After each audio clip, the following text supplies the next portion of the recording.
The Carleton College Convocation program is a weekly lecture series that brings fresh insights and perspectives from experts in a variety of fields. The program has a rich history dating back several decades. The selected convocation speakers assist the liberal arts mission of centering thoughtful conversations within education and beyond.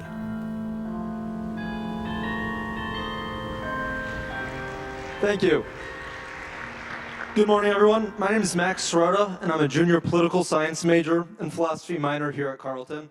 It's my really great pleasure this morning to introduce today's convocation speaker, Professor Staffan Lindberg. Professor Lindberg is one of the foremost scholars of democracy in the world today. He is the founding director of the Varieties of Democracy Institute and a principal investigator of the Varieties of Democracy project, otherwise known as V-Dem. He's also a professor of political science at the University of Gothenburg, where he has authored dozens of books, articles, and chapters on topics ranging from democratization and autocratization to political institutions, representation, and more. V-Dem, which Professor Lindberg helps to direct, provides some of the most comprehensive measures of democracy in the world, facilitating essential research on democracy, and allowing us to understand the ways that it has flourished and declined over time. I have personally cited his work and employed V-Dem's data in my own research and coursework here at Carleton, as I have sought to understand processes driving autocratization and ways to create democratic resilience. Today, Professor Lindberg's work is more relevant than ever. According to V-Dem, in 2022, democracy fell to the same level as in 1986. Only a decade ago, less than half of the world's population lived under autocratic rule. But today, almost 3/4 live in some form of autocracy. What's more, things do not seem to be getting better. Only 14 countries saw the state of their democracies improve in 2022, while a record 42 saw their democracy worsen. This crisis of democracy is not a regional phenomenon, but a global one. It is happening in South and Southeast Asia, in Latin America and Eastern Europe, in West and Southern Africa, and here in the United States. Professor Lindberg's work is a vital first step to understanding and then combating the growing wave of autocratization that we face today. So without further ado, please join me in welcoming Professor Lindberg to Carleton.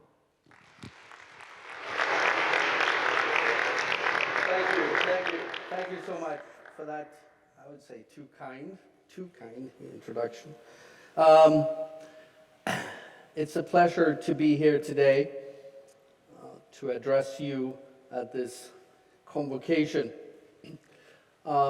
Students of Carleton, faculty, colleagues, friends, distinguished ladies and gentlemen.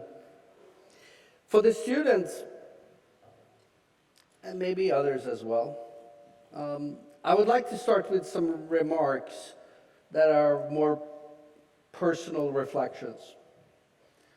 I think it's important for you as students to remember that career paths comes in plural, or at least can come in plural. They don't have to last forever. In my own case, I actually was about to become a hockey player.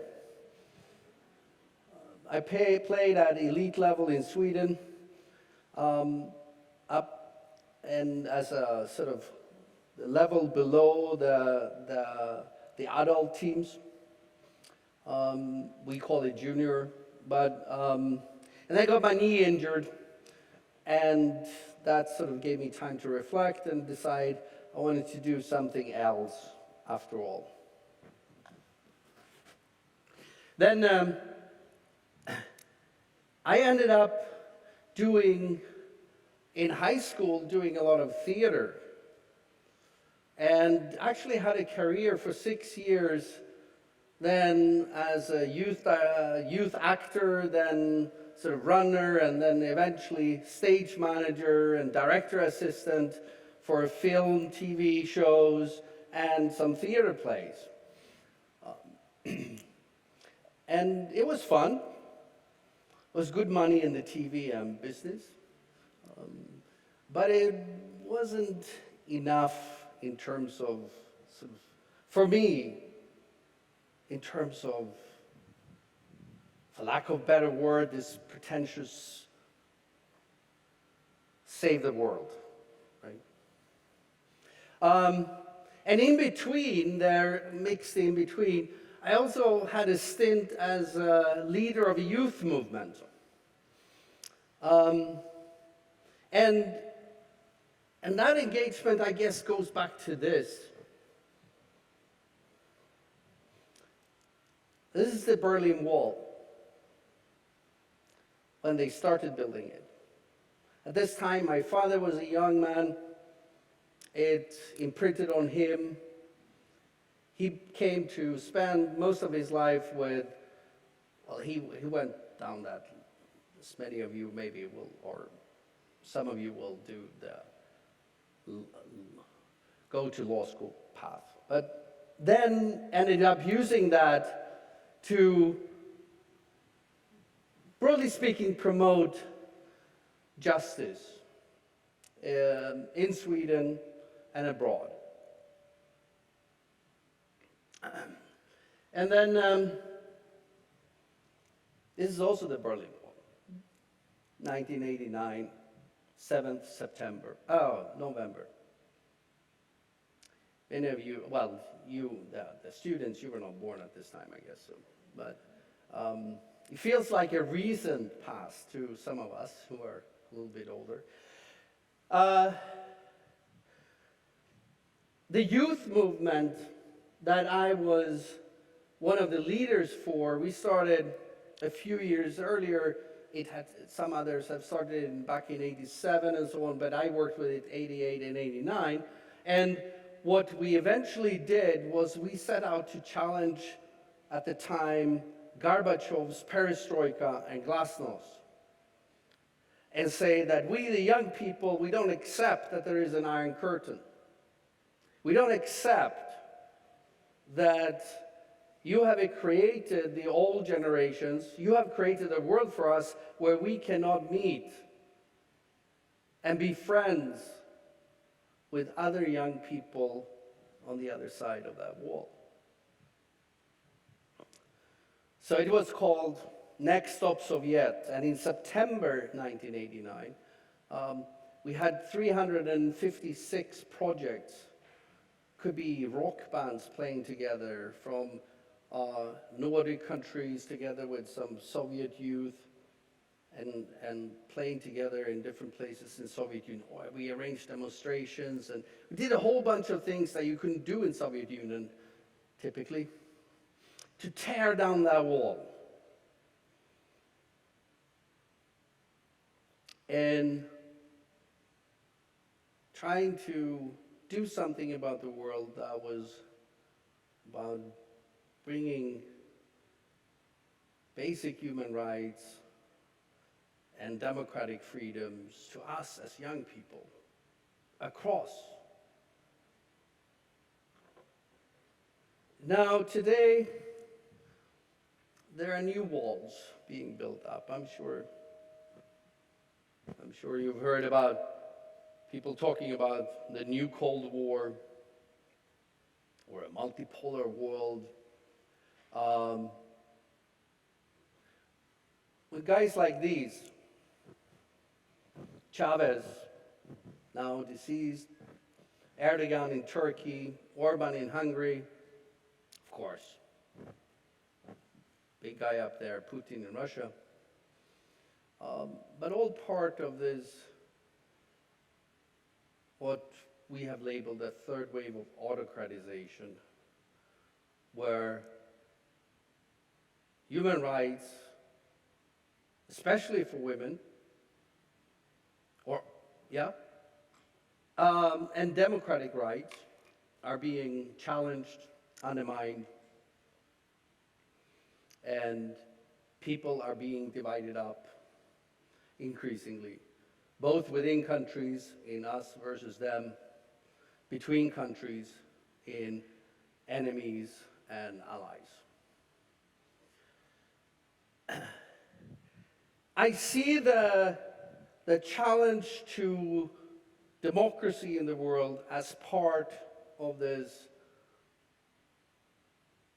not new, but renewed struggle for freedom in the world.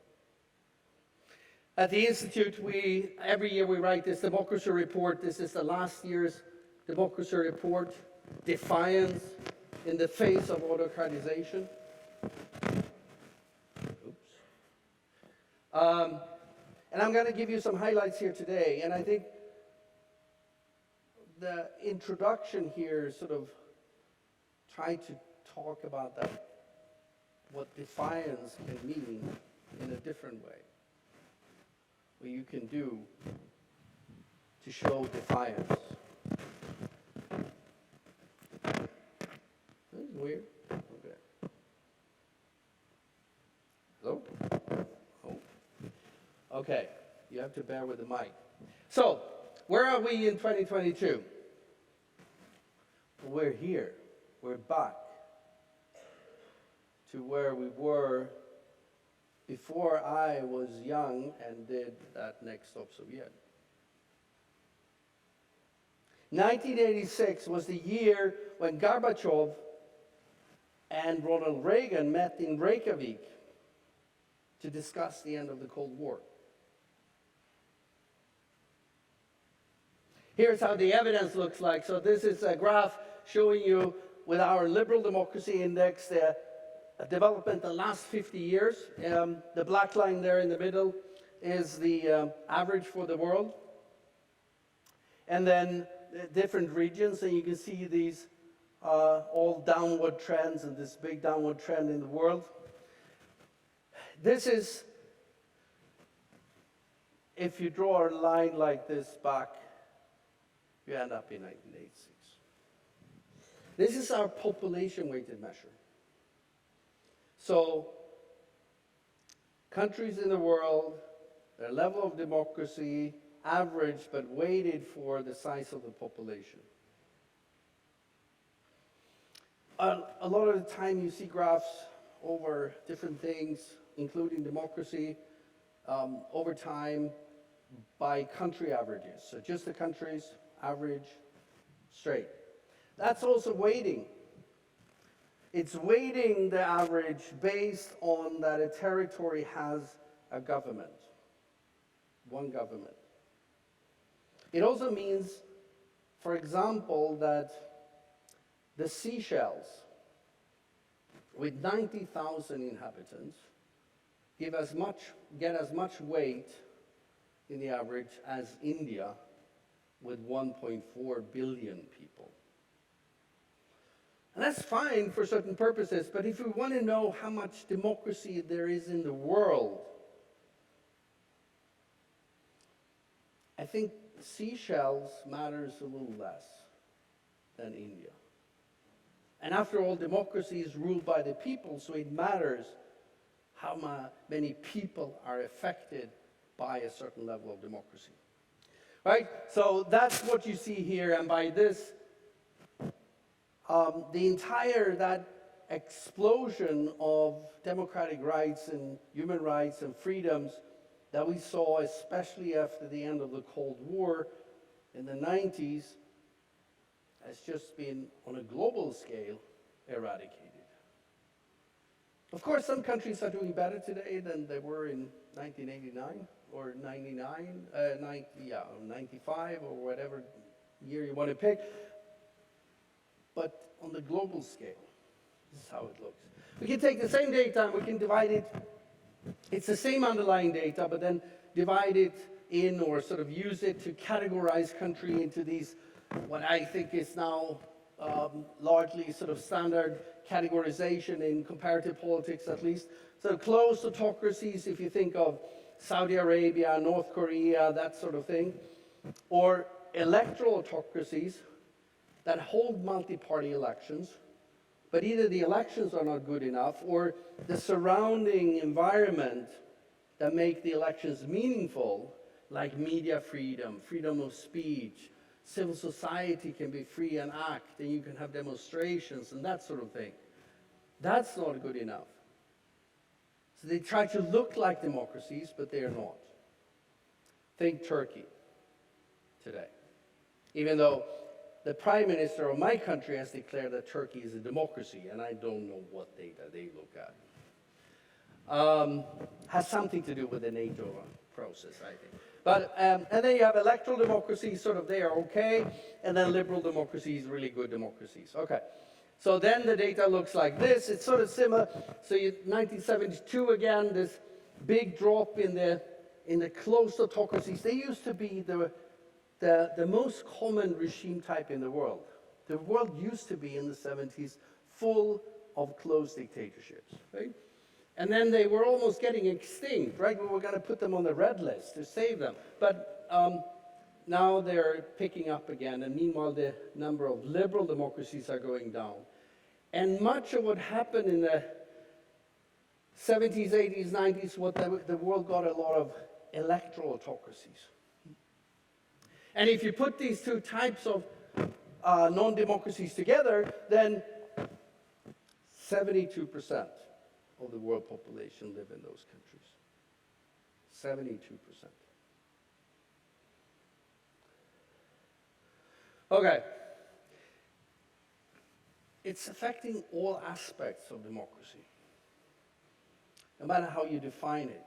So we are varieties of democracy. We have different democracy indices with different emphasis on different things. But here's a graph with components of democracy. So you have sort of the elections that should be clean, but you also have freedom of expression. You have these things with judicial constraints on the executive and freedom of association, things like that.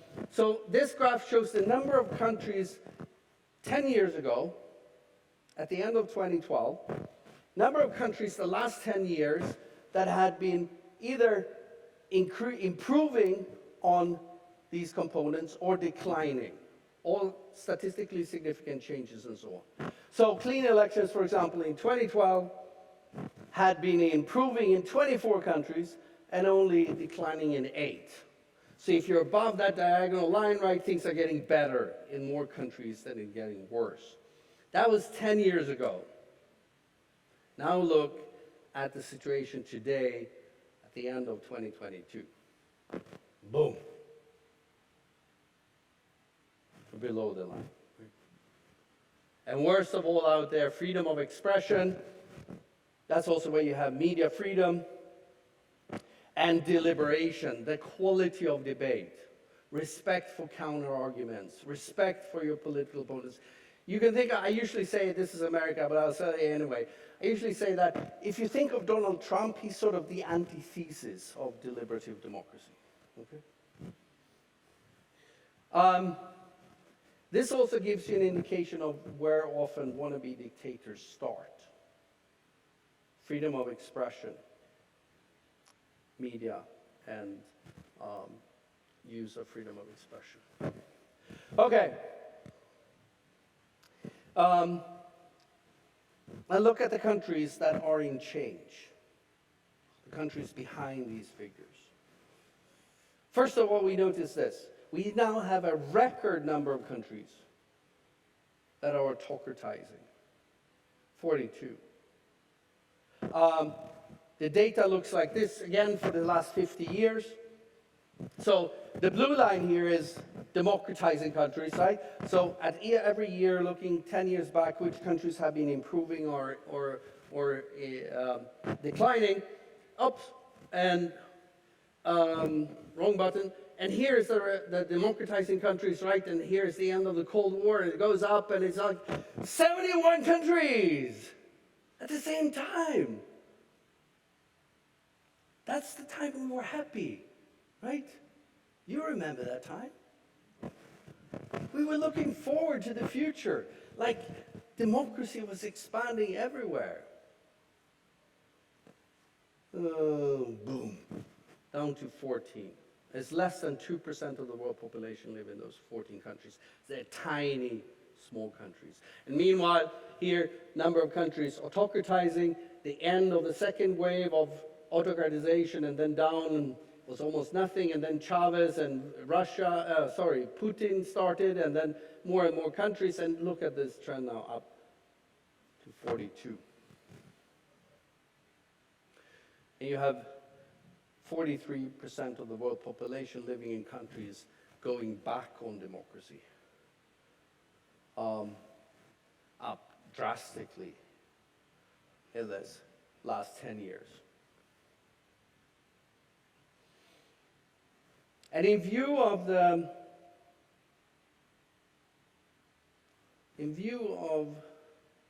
both the illegal invasion of Ukraine by Putin's Russia, and now also perhaps should add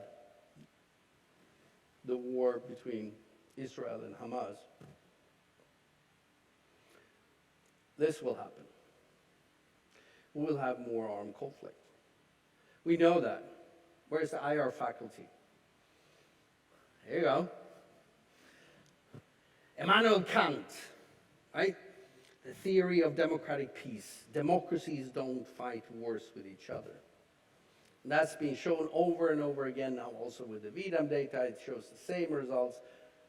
Democracies don't fight wars with each other. That's the probability curve of engaging in armed conflict on the sort of electoral democracy, if you like. So if you're high on electoral democracy, the probability is essentially nothing, and then it goes up. That's Russia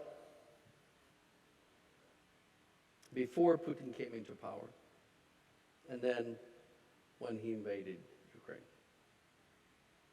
If Russia had stayed as democratic, there were no Biden. In 1994 was maybe the high point of democracy in Russia. It wasn't at all a perfect democracy, far from it. But if they had stayed at that at least limited level, it would never have invaded Ukraine. You know that. We also know other things. So these guys were behind these studies calculate the probability of India engaging in armed conflict with Pakistan as a result of India's autocratization episode under Modi and BJP, and there increased by 300% roughly, the probability of that happening. So the wave of autocratization leading to more countries not being democracies is going to mean more armed conflict. Okay, which ones are we talking about? Which one? Here's the top 10 list that you don't want to be on. In the perspective of the last 10 years, which countries have autocratized the most, regardless of where they started, the magnitude of change, right? Brazil, Poland, Mauritius, Hungary, India, Serbia, Tunisia, and so on, and Turkey. I don't know what the Swedish government is looking at, but it's definitely not a democracy. What I want you to, and then the same thing in the 3 years perspective, so that's more like the ones that have changed the most recently. So partly different countries. We worry about what's going on in Greece, for example, right now. But let's focus on this. All of them were democracies 10 years ago. 7 out of the 10 is one form or the other of autocracy today. That's a fatality rate of 70%, right? 70%. And it looks very similar even in the 3 years perspective. And it looks similar if we looked at this this is an academic journal article in democratization. We looked at all episodes of autocratization starting in democracies since 1900.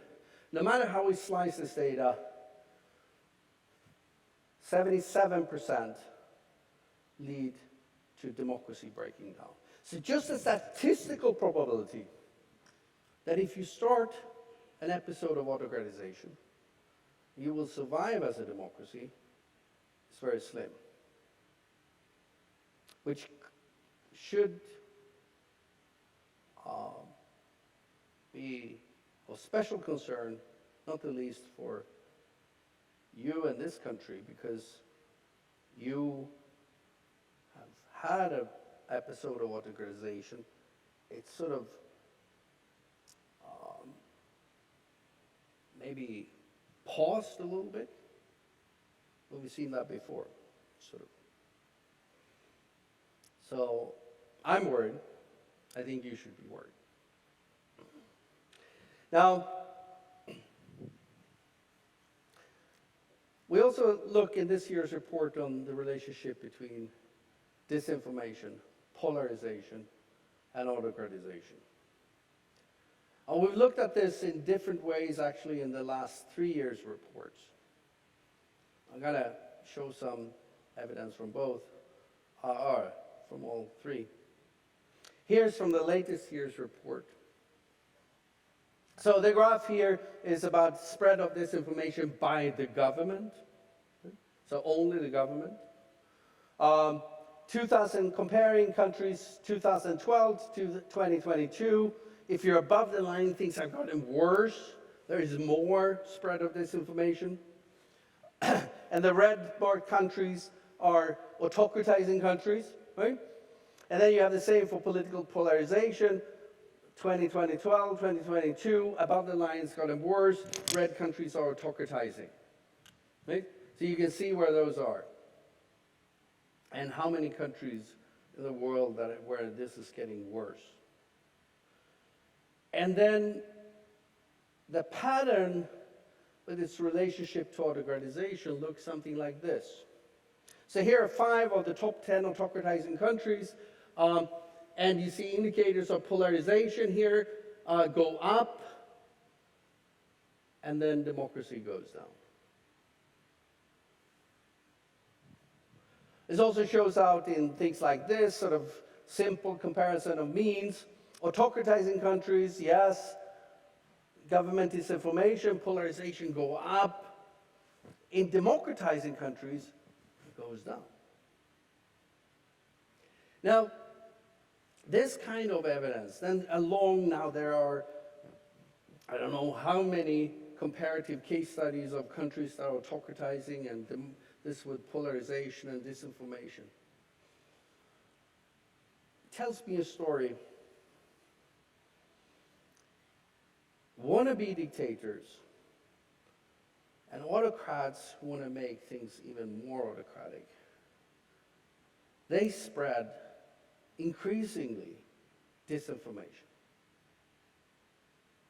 And they have their support troops, the InfoWars and the like, to spread disinformation. They do this with a purpose.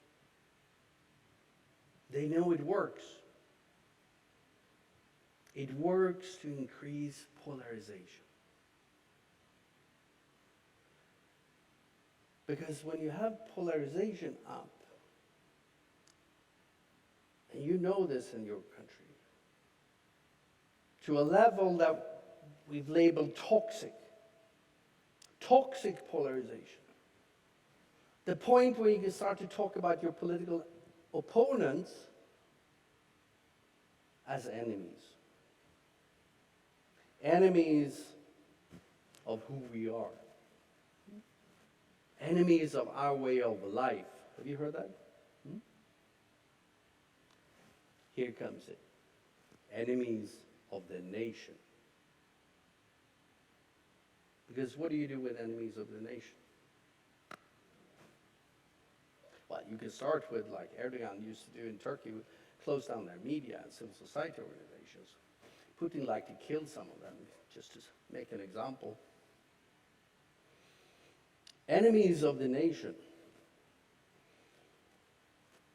doesn't have rights.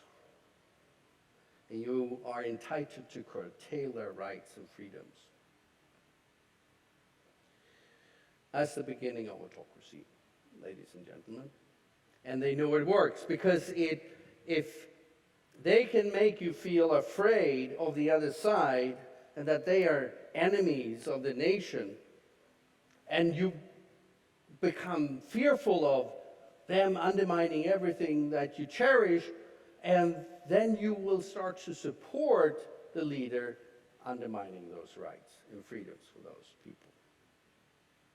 That's what Orban has been doing in Hungary. That's what Modi is doing with his Hindu nationalism in India, and so on. Sometimes this is called populist politics. I don't think it's populism per se as the problem. There are a lot of sort of legitimate democratic parties around the world that are more or less populist. It's sort of a scale, a little bit more elitist, a little bit more sort of we are with the people kind of thing. And we've actually studied this. So Anna Luhrmann, my former deputy director, who's now a deputy secretary of state in Germany. But we put together a data set on parties and parties' policies and parties' actions and parties. It's called V-Party, Varieties of Parties. This was published in, I think, Washington Post before the last election here in the U.S. Some graphics that built on this and some on this paper. It's now published in Party Politics, where we measured the level of anti-pluralism, the level of sort of denying the legitimacy of your political opponents, of minorities, of being open to use of political violence and that sort of thing. Anti-pluralism. Pluralism is at the heart of a free society, a democratic society.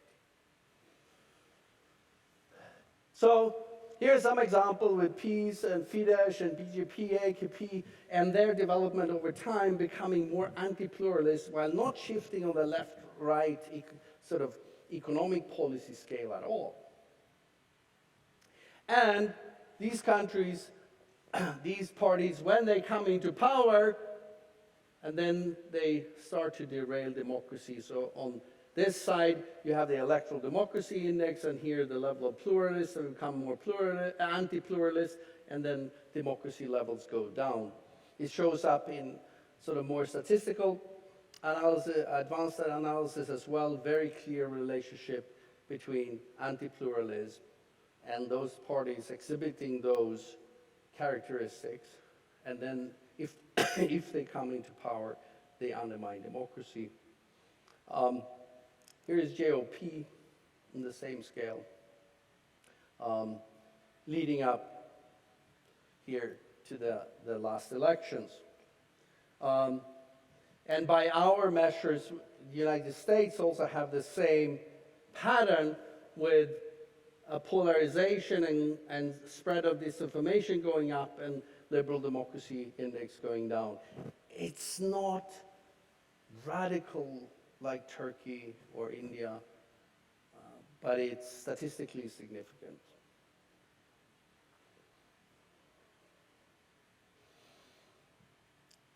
So,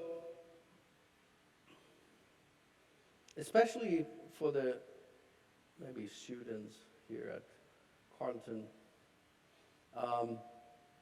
as I said in the beginning here, I would be worried both about the world and about what's happening here in the United States. And I hope your generation will prove to be wiser and take up the challenge to make sure that democracy survives in this country and is also supported abroad.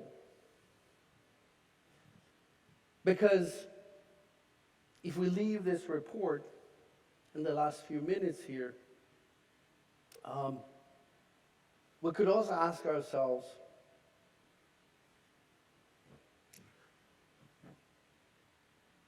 why do we have democracy? I mean, we have democracy because democracy is in itself a good thing, intrinsic values of democracy, and democracy offers a number of individual rights and freedoms that we cherish, I think are good in themselves. I could add that I think it's the only political system we know of at the national level that at least seeks to provide what we call human dignity. But then there's a challenge out there in the world from China After the first democracy summit that Biden pulled together, they put out a white paper saying, I think the title was something like China, the People's Republic of China, the only democracy that works. And then the argument is that they have pulled up so many people from poverty and they improved health and so on and so forth. And that's their model that they want to sell to the rest of the world. And that's what they're doing. And Xi has been very open about it, that the long-term goal is China's domination of the world. And they're trying to sell that with saying that their model of democracy is doing better. Now, what does the evidence say? So we were asked to pull together, the request came basically from the European Commission and from USAID, said we need a counter-narrative to China. Is there evidence for that?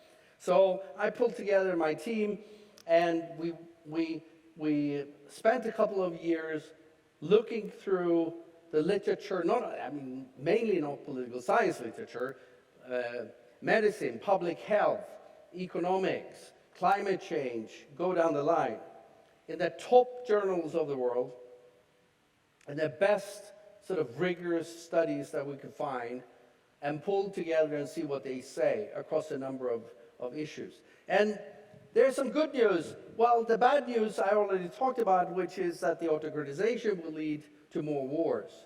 So democracy and having many countries in the world, preferably all countries in the world, be democratic, right, would also be an antidote to war. So for United States and other countries, there's also a security imperative about promoting democracy abroad. You can think what you like about Ronald Reagan, but he had that one right, at least. Now, democracy is also providing higher economic growth. There's now tons of evidence, actually. And this has been debated, as we know in political science, as it goes back to 1959 at least. But now with the better data, more sophisticated statistical methods, there is a growing consensus about that democracy produces growth. Here is Acemoglu and Robinson, for example, with their study using synthetic controls and all kinds of things, comparing countries essentially to what they would have been if they did not democratize. And here's the point of democratization, and then the average development after that as compared to if you had not democratized, indicating that you get within less than a generation a higher GDP per capita by 20%. That's quite substantial. There are other studies, just to give you one, looking here from 1800s, to the 2000s. The red one is the average economic growth for democracies, the black one for autocracies. You can see there's a difference. So democracies on average grow better, and also democracies avoid these sort of terrible economic disasters with great negative economic growth, right? So it's also sort of a safety net. One of the problems is this. There's no evidence that democracies are better at lowering economic inequality. And that's been particularly true since the early 1980s, with the invention of Thatcherism and Reaganomics, then spread of that to the global south with the structural adjustment programs, the Washington Consensus, rising inequalities across the world, quite extremely so. Even in Sweden, where I come from, the socialist country in many Americans' minds, right? The inequalities are at record levels. Right? It's never been as high in Sweden since we got democracy, the early 20th century. So that's something to think about. But democracies are also better at using this growth, right, for social protection. So Murched and his team, for example, in the Netherlands, a big team specializing on these things, show that moving from a full autocracy to a full democracy, the spending on social protection increased by over 100%. That's pretty good. You could go down to public goods. Now, a long series of studies showing that democracies and that democratization leads to better provision of public goods, which is what we would think democracy should do, right?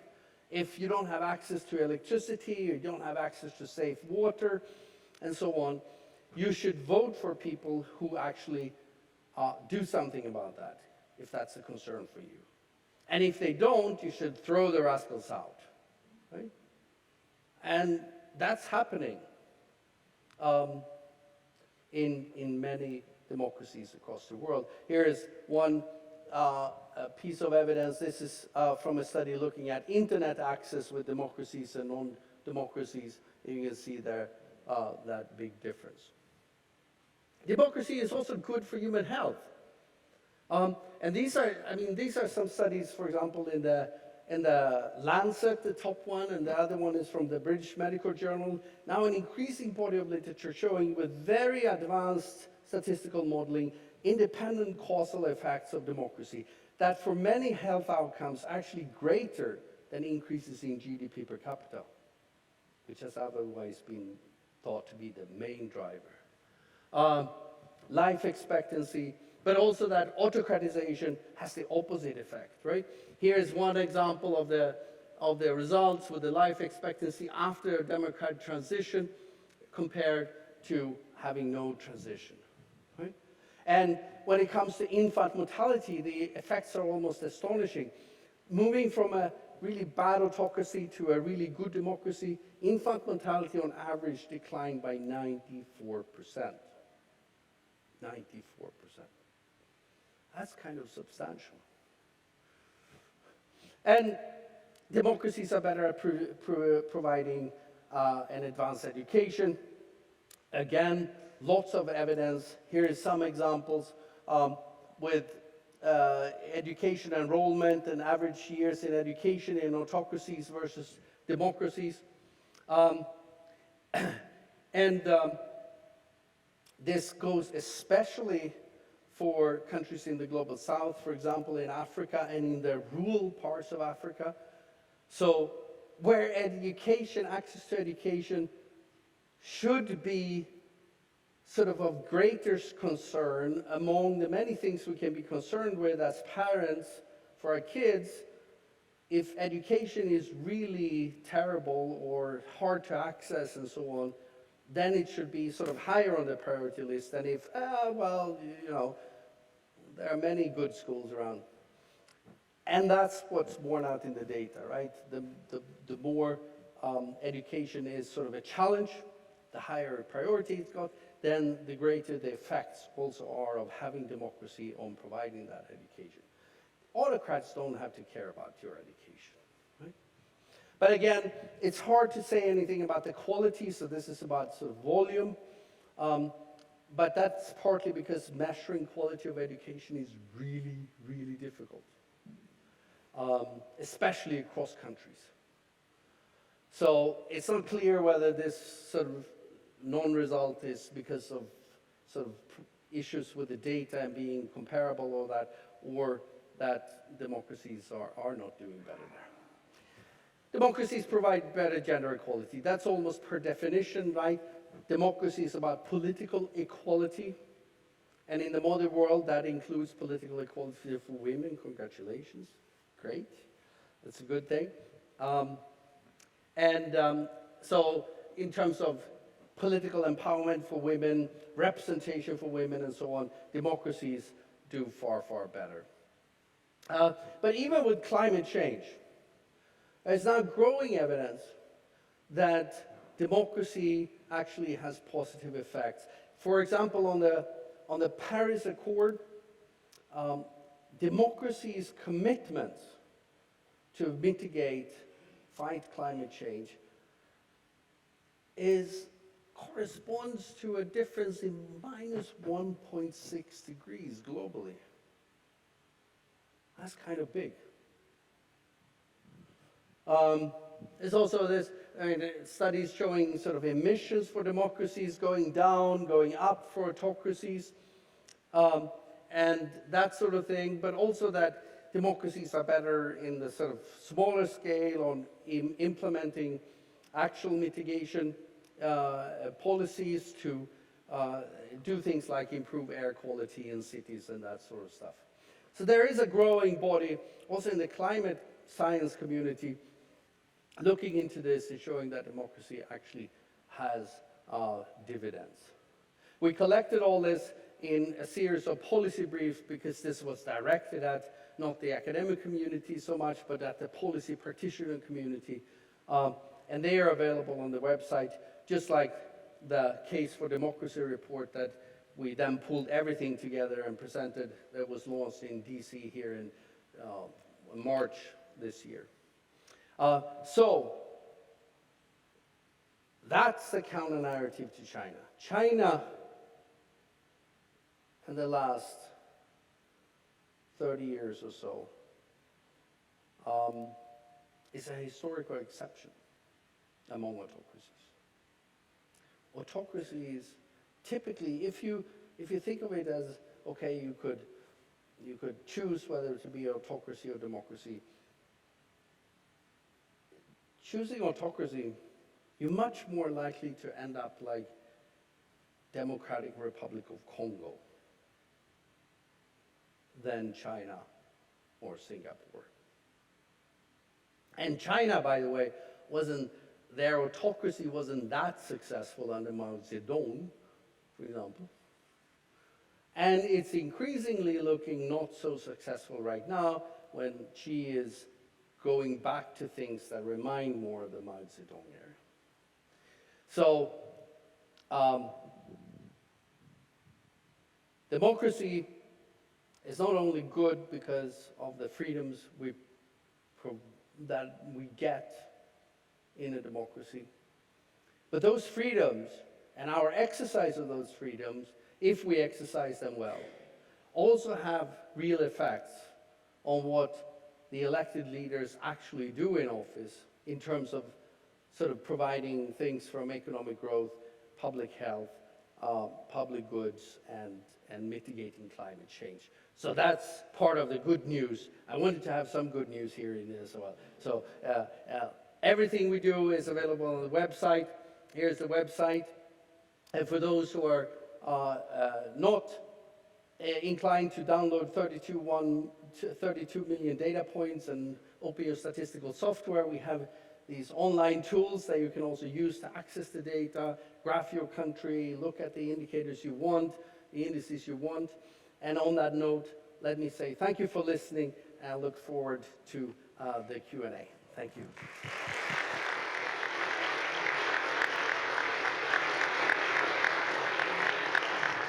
Thank you very, very much, Staffan.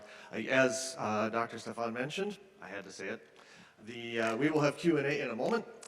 Just a couple of announcements. This is the second to the last convocation for fall term. Next week, our last convocation will be Dr. Eric Jolly. Dr. Eric Jolly is the president and CEO of the St. Paul and Minnesota Foundation, an organization working to create an equitable, just, and vibrant Minnesota where all communities and people thrive. Before joining the foundation, Dr. Jolly worked as president of the Science Museum of Minnesota for a decade. His title is Weaving Our Stories, a demonstration of the art of Cherokee basket weaving, and it will be very, very interesting.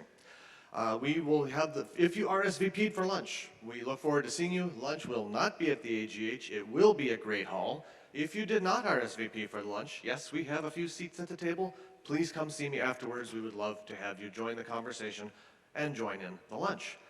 And on that, let's open up for questions, comments. Oh my goodness, up go the hands. I believe yours was first by a smidge. I was curious to hear what your definition of democracy is, because clearly, as that report you cited from China indicates, the word can be bandied about pretty loosely. And also, how would China justify those statistics, or are they just completely fabricated? Thank you. let's start from the back. With China, no, we don't know how much, but we do know that a lot of people in China in the last 20, 30 years have gone from absolute poverty to sort of relatively better economic conditions. So we know that, right? And then we also know that autocracies lie with their statistics, and they do that much more than democracies, right? So it's also, when we do all kinds of statistical analysis and include autocracies, we always have to be aware that a lot of their statistics from their government statistical offices are tampered with, right? But China has improved economically. I mean, that's, and it's spread to a large portion of the population to some extent. A definition of democracy, so we have varieties of democracy. So we acknowledge different, but there is sort of a, not sort of, there is an agreement in the literature, but also in practice, I would say, at the national level. The core sort of democracy that you cannot get away with without having, what we call electoral democracy. You need to have these clean, free and fair and repeated elections, right? So that people can rule indirectly via their representatives, but also throw the rascals out, as it were, if you're not happy with them, right? So the procedures for that need to be free and fair and then repeated over time. But then also that there needs to be an environment surrounding those elections that make it possible for people to make informed choices. So free media, free civil society that can voice opinion and make or try to convince you and so on. Free, political parties and that sort of thing. That's sort of the core that you can. Then you can sort of add beyond that and say, okay, with the tradition in this country, for example, being inspired very much by the liberal tradition, emphasizing, okay, the electoral democracy is good, but it's not enough unless it's constrained, right? Because we don't want the elected representatives or the majority to have this tyranny of the minority, right? So we want to constrain executive power, and therefore we need separate elections for the president and for the legislature, so the legislature can be independent of the president and act as a constraint, right? And we also want this strong judiciary to make sure the executive does not overstep the boundaries of constitutions and rule of law. Has worked so-so in this country sometimes, but that's the theory, right? Which, is kind of very different if you go to the UK. That's inspired by this majoritarian thinking of democracy, saying electoral democracy is good, but it's not enough in the sense that, if you get too many political parties and nobody can form a majority and then there's no agreement and then nobody is ruling, the people is not ruling if there are no decisions taken. So we need to strengthen the executive, to make it emphasize governability. So then you still want these single-member districts, so you get a two-party system, but then parliamentary system, no president stuff, right? Only a parliament.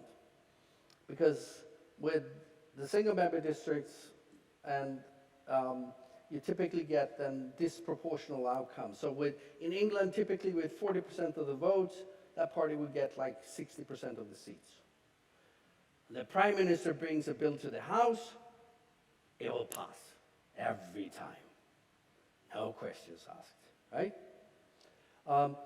So there are different versions, but when it boils down to it, they're all based on that fundament of elections, freedom of expression, freedom of association together, right? The problem that I pointed to in the presentation with the disinformation is that it undermines that core. Think about it. I take the opportunity of your question now to make a point I really want to make. Think about it. If political leaders surrounded by an uncontrolled, unregulated use of freedom of speech on social media and so on, they can lie about what they do and be believed. That vertical accountability that the elections are supposed to create is gone. We don't need elections anymore. They'd be meaningless. You have in this country, the last Pew poll I saw, 63% of GOP supporters still think the elections were fraud, with no evidence.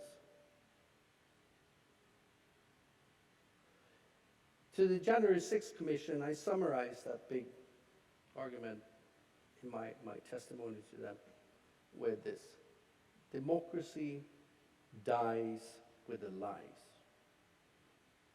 Democracy dies with the lies. So that's the big challenge, I think.